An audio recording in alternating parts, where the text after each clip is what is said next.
I had the biggest smile on my face all throughout Doris Goes to Hollywood. This is the 23rd episode of the third season of the Doris Day Show, and I read the description for this on IMDb before I watched it, and I just thought, that sounds ludicrous, and I love it, and it is absolutely brilliant. Doris Martin wins a Doris Day lookalike competition. Billy and Toby enter her without her knowledge, and she wins, and she's supposed to be going to Hollywood to have lunch with Doris Day because she won the competition. And Myrna goes with her, and Mr. Nicholson also sends Ron Harvey to take some photos as he's decided to run the story for today's world. And there will be spoilers in a moment as I talk about what happens, but I had so much fun with this. Every time Doris Martin said the name Doris Day, I just got little butterflies of happiness. Obviously, I am a tremendous fan of Doris Day. She is one of my favourite people of all time. That might be apparent. And I just absolutely adored this concept. It's definitely an episode that you shouldn't take too seriously, but it is really good fun. So I will explain a little bit now about what happens, so there will be definitely spoilers from now. Doris was initially reluctant to go, but she goes with Myrna, and things just go from bad to worse. First of all, they have to wait for ages. They were supposed to get a limousine from the airport. That wasn't there. They had to get a cab and spend a lot of time waiting to meet somebody. And then it turns out Doris Day wasn't presently available. And they do a little bit of exploring around the lot at the studio, and they pass comments on things that they see. Mr. Harvey, Ron Harvey, is dressed up quite delightfully. And there's this beautiful moment where Doris Martin, I don't usually say her full name all of the time, but for clarity, I will refer to her as Doris Martin. She happens upon Henry Fonda's parking space, and she gets so giddy excited.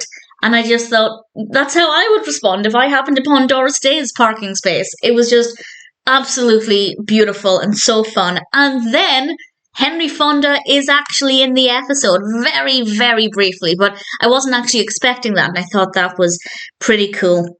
And it's very unclear whether Doris Day was ever going to come into the episode, and I was curious to find out what would happen. It would seem like a bit of a wasted trip if she never got to meet her, because otherwise what's the point?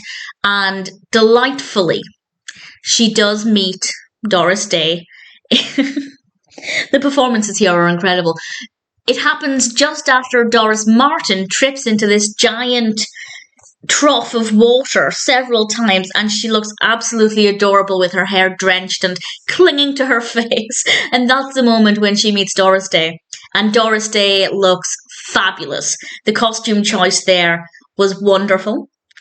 And there are subtle differences. We only get to spend a couple of minutes with Doris Day, but there are subtle differences in the way that Doris Martin acts versus Doris Day. Obviously, Doris Day is playing potentially an exaggerated version of herself, but there are slight differences between the two characters. But again, similarities as well, because they are the same people.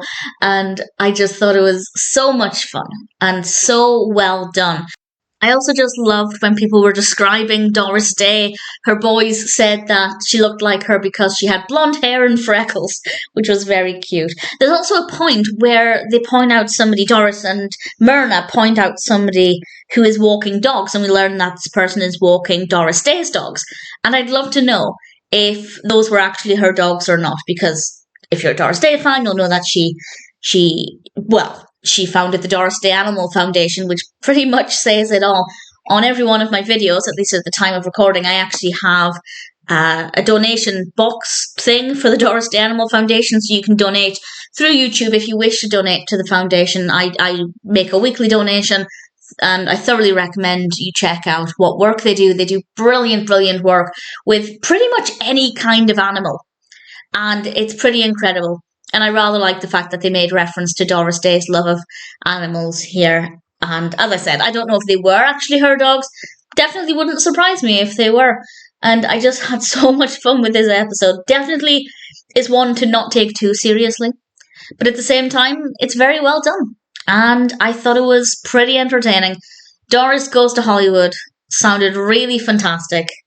And Doris talking about herself is just the funniest thing ever. And it was an unpredictable episode and very well filmed and with some really great performances. Really thoroughly enjoyed it. Doris Goes to Hollywood is nothing short of an absolute delight.